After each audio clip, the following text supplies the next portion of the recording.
So, Keith, we've been doing this podcast now. We started in 20, 21, 22, 23, 24. That's 5 years that we've been doing this podcast. Woo-hoo. And long time. I will argue that 2024 had just the most new music that resonated with me, that I was excited about, that I got to listen to, than all the other 4 years combined. The new Dad Rock! Dad by day! Podcaster by night! Host Keith and Steve, 2 college radio DJs in the 90s, helped expose bands like Nirvana, Pavement, and PJ Harvey. They went to shows, interviewed musicians, and reviewed albums for various design papers. They worked security at concerts and once, even did loading for fish. Now, they're dads. Whether you want to explore lesser-known music or take a trip down memory lane, tune to the new Dad Rock. Join host Keith and Steve as they navigate the ages together, sharing over music across various eras and genres. Always well-intentioned, often well-informed, seldom boring. The new Dad Rock will expand your mind. Welcome to the new Dad Rock. We're going to recount the best of 2024. And what a year it was, Steve. What a year it was, Keith. And in setting up for this episode, I actually 100% agree with you. This year had a ton more shit. It had a ton of shit. It was a quantity of quality, but I can't say that there's one like standout album where I'm like, oh my god, that was so awesome. I don't know that there's an all-time classic that came out this year, but there are definitely a lot of good albums that came out, good representations of the band's canon. Should we dig right in? How do you want to do this? No, I do want to dig right in, but I do like what you said there. There is no top album. In the previous years, I was able to say the Weeknd's album was the best album, or that earlier Beyonce album was the best album. This year, I can't say that. I want to say that. I want to say the Hardy album was the best album, but it certainly wasn't. I want to say Shaboozey was, but it certainly wasn't. Great albums, but they weren't the albums. I want to say Charlie XCX, which is probably the best album of the year, technically speaking.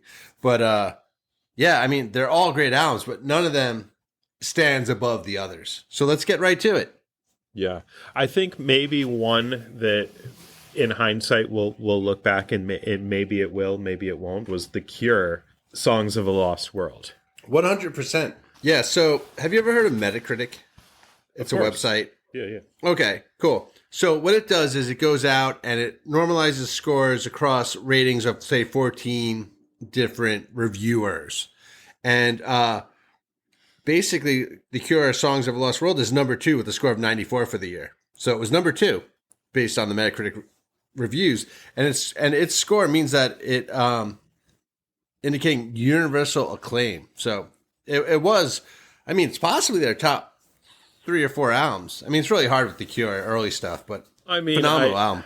I couldn't see it cracking the top 5, but it sounds like The Cure. It sounds like Disintegration. It sounds like what you would expect to hear from, what's the Red album called? Wish. Like that era. Like, I feel like this album You mean Kiss Me, Kiss Me, Kiss Me? No, I mean... You mean Wish? Kiss Me, Kiss Me, Kiss Me is orange. Wish is red and blue. Dude, Wish sucked. I mean, whatever. I'm saying, like, if this album came out then, this is kind of what you would be expecting. Yeah, fair enough. And there's a couple curveballs. So, I mean, obviously, End Song, which is very reminiscent of Disintegration and Alone and Nothing Is Forever.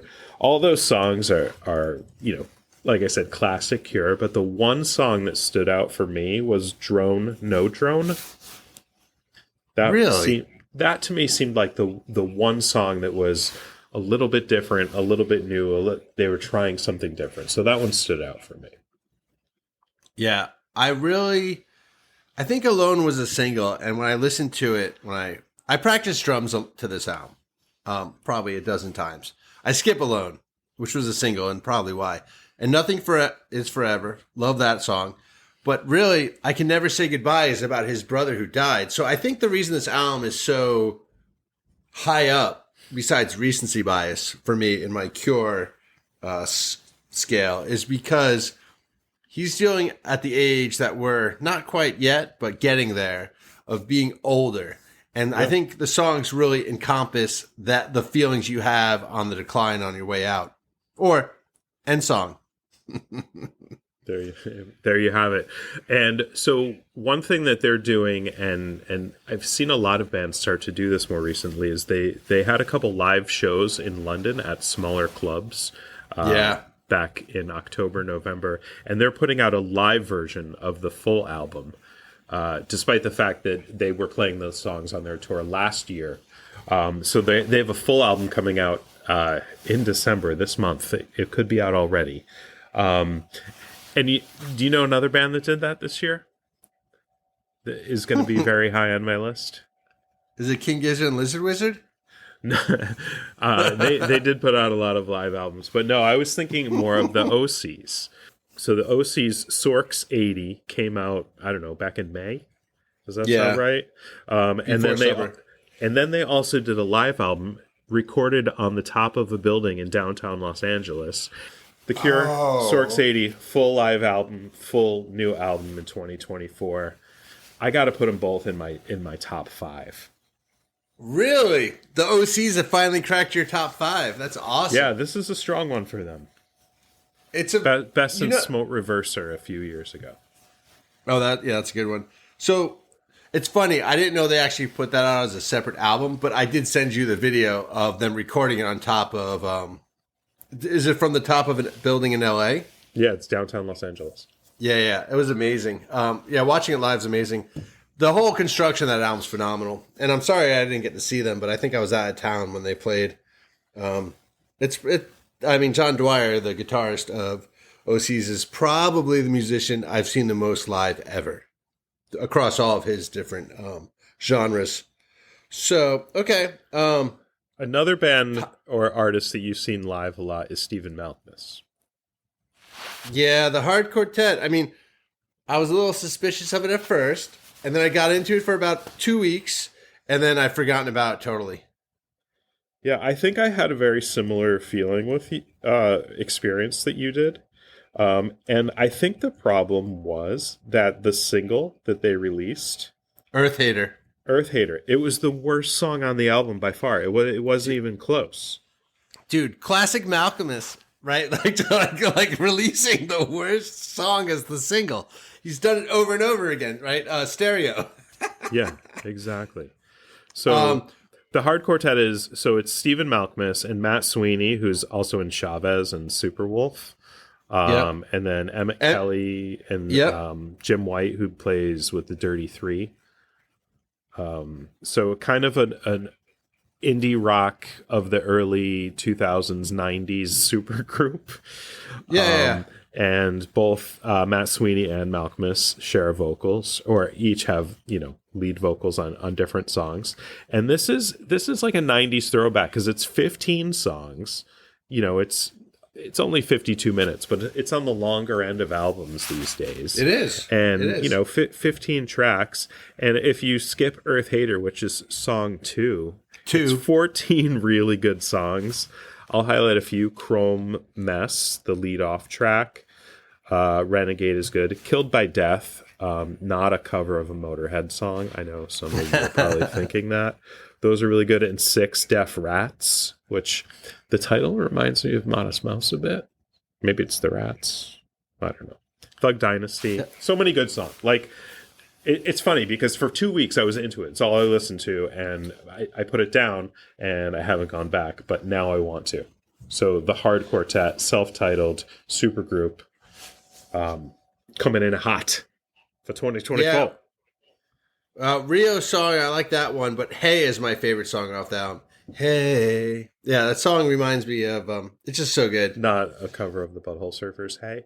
Yeah. Do you think that album's in your top 5, top 10, top 15, top 20? Yeah, I mean, definitely top 10, maybe top 5. And I will give you one more that might be number 1. And this is Arab Strap. And I think I talked about this album when it came out, and we talked about them for a full episode like 2 years ago when their prior album came out. But this album, I just keep going back to it. It's if you know Arab Strap, it's right in that alley. But all the songs are really catchy. It's their best since 2003's The Shy Retirer. Excuse me.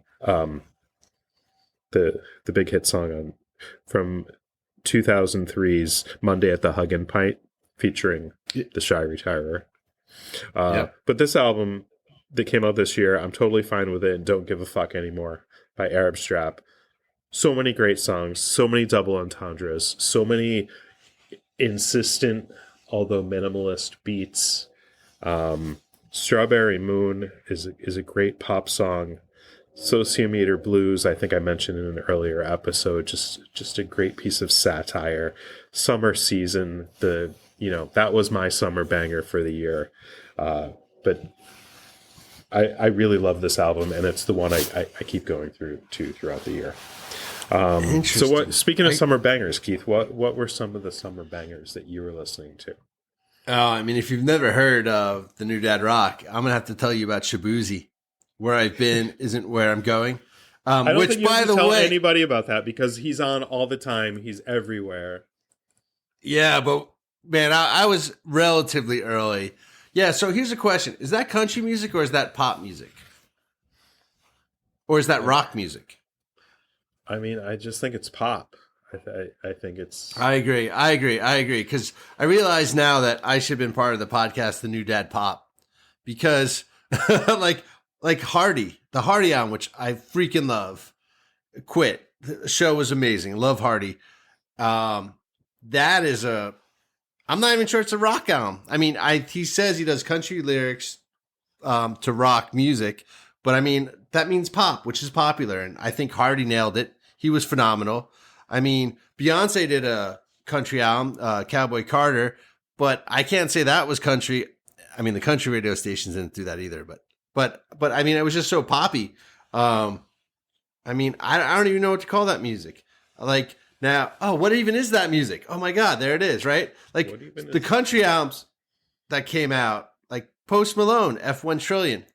I mean, it's a country album, but he was more embraced by the country community, but was it country?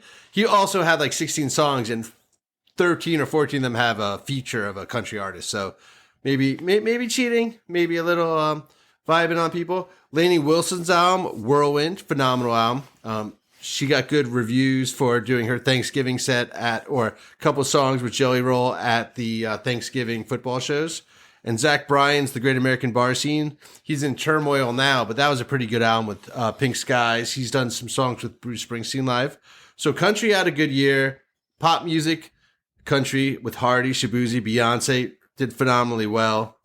Hey, even the Steel Quartet, the Hard Quartet had steel guitars, and they had some pedal steel. They had a little bit of that southern vibe to it, which is just part of the sonic palette now.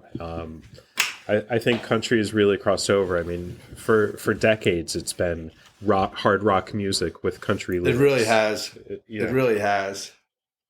Well, Malcolm's traditional techniques went that folk area, different instrumentation, right? You know, it's really what people are interested in. I mean, Post Malone is the person who delved directly into it. He went from his... I mean, but that's very different than folk music. So I'm thinking, you know, when I think of the more folk music, I'm thinking more of the psychedelic, the callback to the 60s and the weird and the trippiness. So I'm thinking of bands like Goat. I'm thinking of bands like Karkara. I'm thinking of bands like Glass Beams. So Glass Beams and Goat both kind of play traditional music, and they're fully masked. So they're mysterious and psychedelic, and you know, just all about trippy. I think I had a Glass Beam song on the Halloween playlist just because it had that atmosphere, a lot of microtonal sounds. So, you know, if you like the microtonal sounds of King Gizzard and the Lizard Wizard, you might like this. Khruangbin, they also had a new album this year along that same kind of psychedelic line. But for me, it was Karkara. And again, I mentioned them on an episode earlier this year. They are based out of Toulouse, France. Their album is called All Is Dust. a little bit of a voice of God coming through in some of the lyrics. So I think there's a story underneath there, but it harkens back a little bit to the old Hawkwind albums of the 1970s with their spoken word interludes. Oh, interesting. Speaking of the 70s, David Gilmour put out Luck and Strange this year, which is, he said his best album since Dark Side of the Moon. And a lot of the critics agree. He's in all the guitar magazines with Luck and Strange. Yeah. Have you listened to it at all? I feel like I did, and now I'm not remembering if I did or not. I mean, think about maybe how I did, hard. and I was just underwhelmed. Is that? Well, no. I mean, think about it. We love the Hard Quartet, and they were done in 2 weeks. So there's just so much music out. And this year, you said it earlier, 2024 had more good music than the previous 4 years, and that's what happens. These albums go by us. Well, David Gilmour, you want to talk about another band from the 60s, is the Beatles had a single this year. Well, yeah, we refuted that in an earlier episode. Yeah.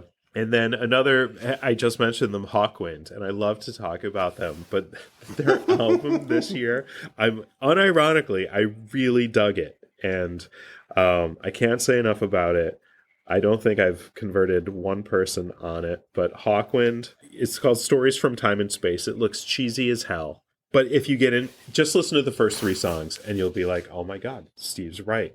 This is crazy good. Considering Dave Brock, the leader, is 82 years old.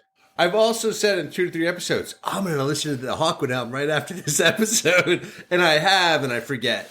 But it is really good. Speaking of which, did you get my Instagram post to you about the 76-year-old in Japan who just took up techno music? Yeah, I saw that. It's pretty good, actually. Yeah, so could he compete with any of the techno albums that came out in 2024?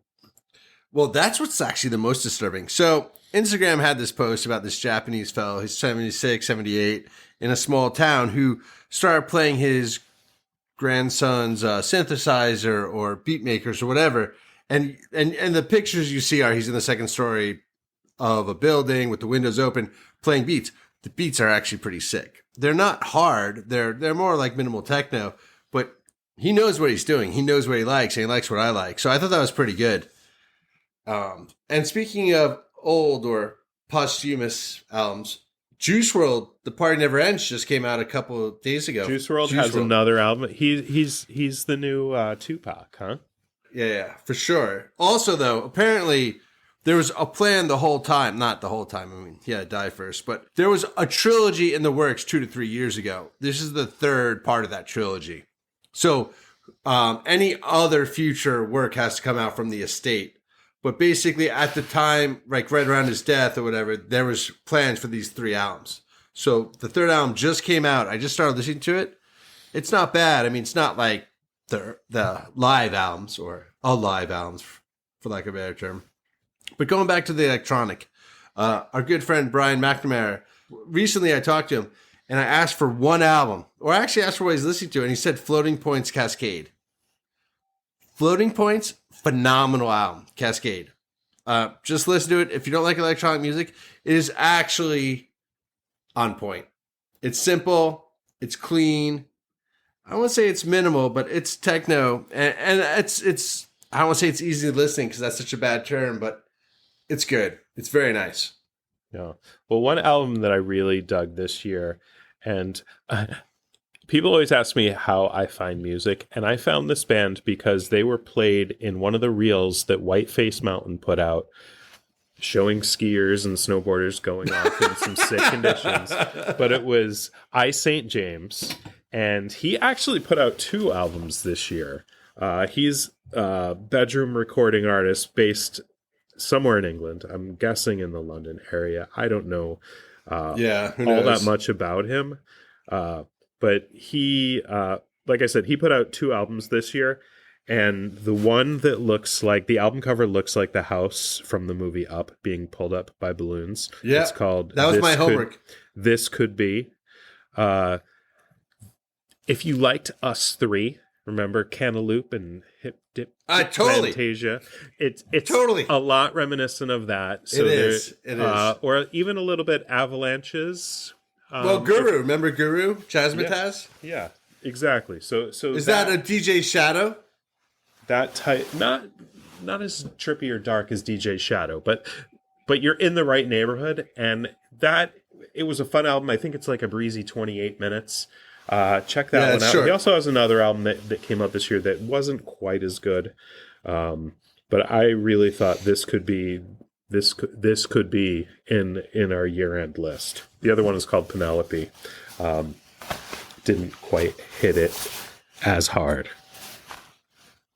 Hey, we haven't touched on hip hop, which I know doesn't sound like it's in the new dad rock, but it's in the new dad rock.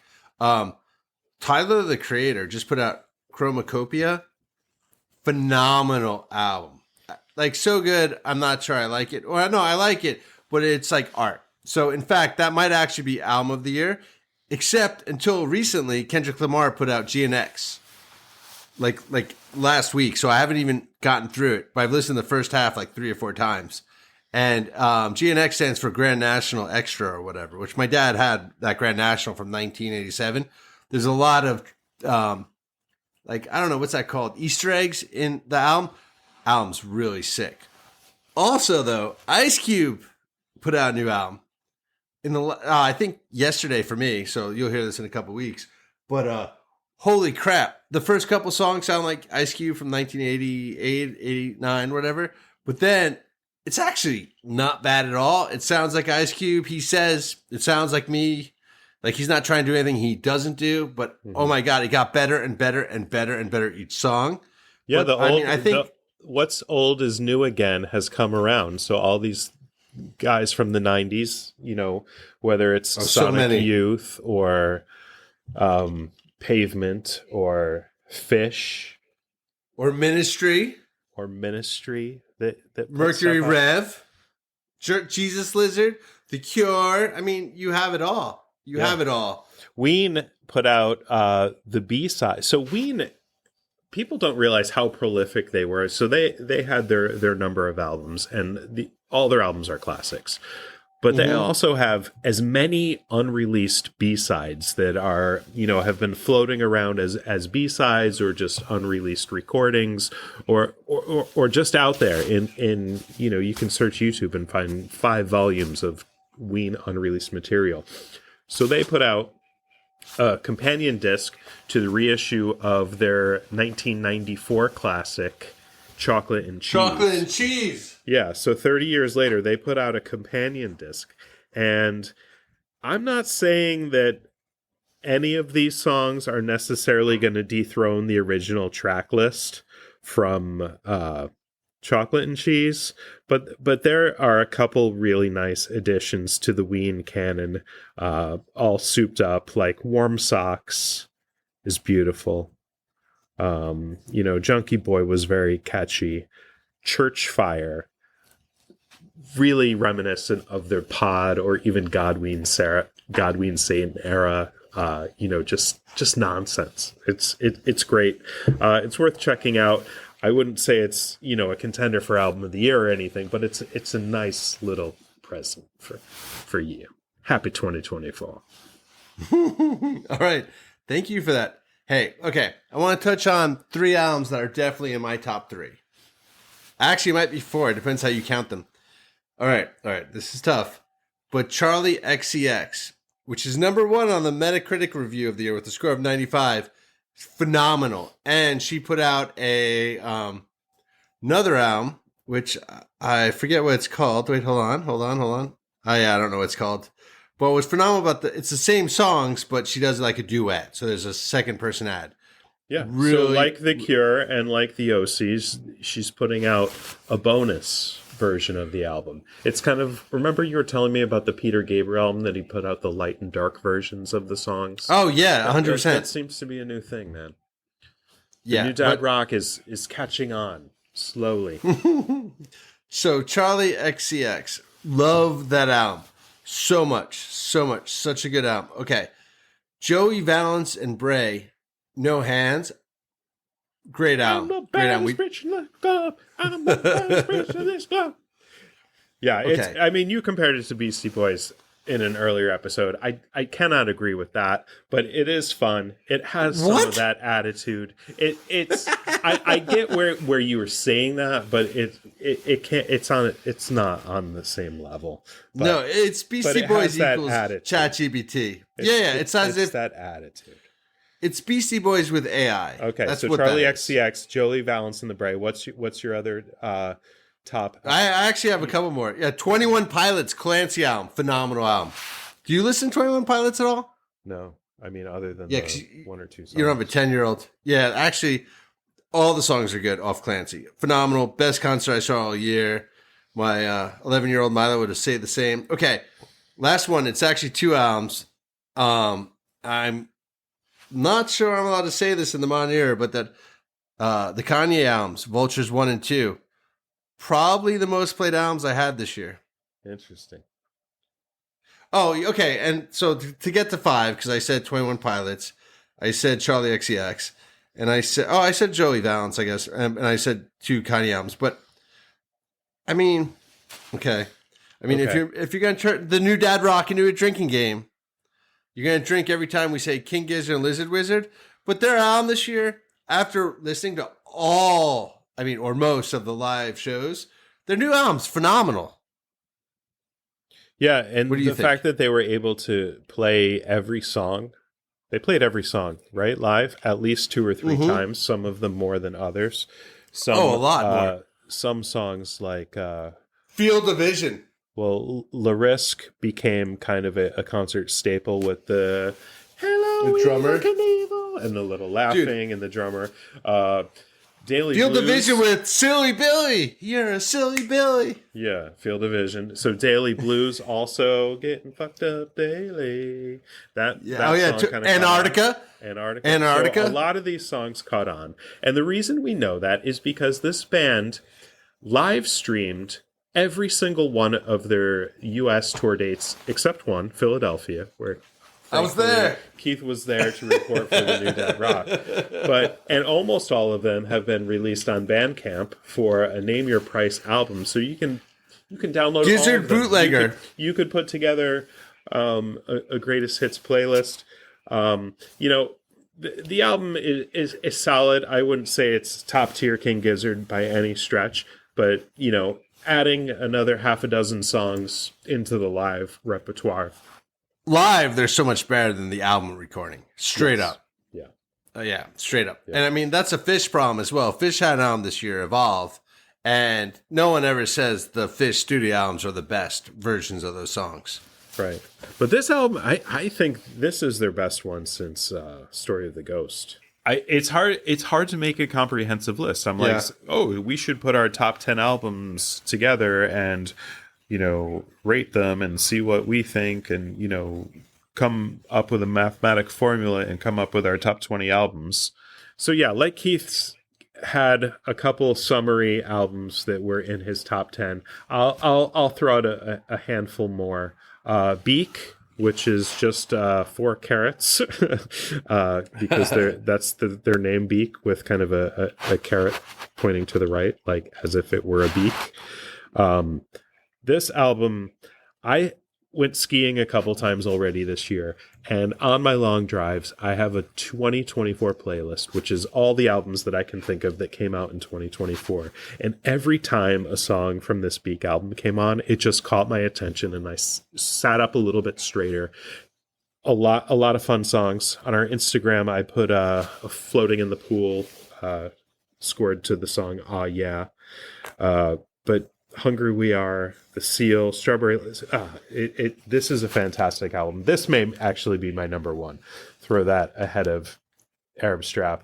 A couple more. Strong contender, Blood Incantation, Absolute Everywhere. This is 2 20-minute tracks of... Keith said before something about if you don't like industrial music, try this album anyway. If you don't like black metal and growling vocals, try this album anyway, because it is insanity, depravity, and also at the same time you have 70s era Rush prog. You have Pink Floyd sounding pastoral tones, and it's just a whirlwind of adventure. 2 20-minute tracks and just lights out. The Idols album, solid top to bottom. That's one of those, I don't even put any of the songs in a mix because they just don't really stand out on their own, but the album as a cohesive whole is just really enjoyable. It's called Tank, Tangk. Really great album. Osees Pazuzu put out another album this year.